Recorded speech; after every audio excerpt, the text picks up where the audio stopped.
ভারতে সফররত আফগানিস্তানের তালেবান সরকারের পররাষ্ট্রমন্ত্রী আমির খান মুত্তাকির সংবাদ সম্মেলনে কোনো নারী সাংবাদিককে রাখা হয়নি।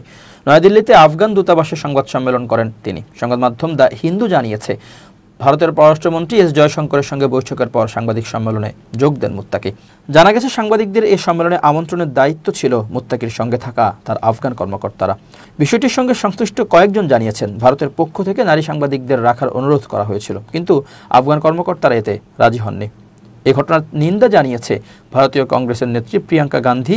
মাইক্রো ব্লগিং সাইট এক্সে একটি পোস্ট করেছেন। তিনি লিখেছেন, প্রধানমন্ত্রী নরেন্দ্র মোদীজি তালেবান প্রতিনিধির ভারত সফরের নারী সাংবাদিকদের বাদ দেওয়ার বিষয়টি পরিষ্কার করবেন। এদিকে সংবাদ সম্মেলনে সাংবাদিকরা আফগান নারীদের স্বাধীনতার ব্যাপারে প্রশ্ন করেন। জবাবে মুত্তাকি বলেন, প্রত্যেক দেশের নিজস্ব সংস্কৃতি, আইন ও নীতি আছে এবং এটিকে সবার সম্মান জানানো উচিত। বলা হয় মানুষের অধিকার নেই, এটি ভুল। যদি বর্তমান ব্যবস্থা নিয়ে মানুষ খুশি না থাকতো তাহলে কি তারা ফিরে আসতো?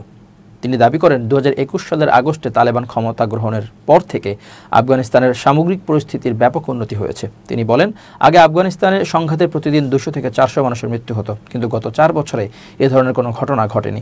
আইন সমুন্নত আছে এবং সবাই তাদের অধিকার ভোগ করছে। যারা প্রোপাগান্ডায় অংশ নিচ্ছে তারা ভুল করছে।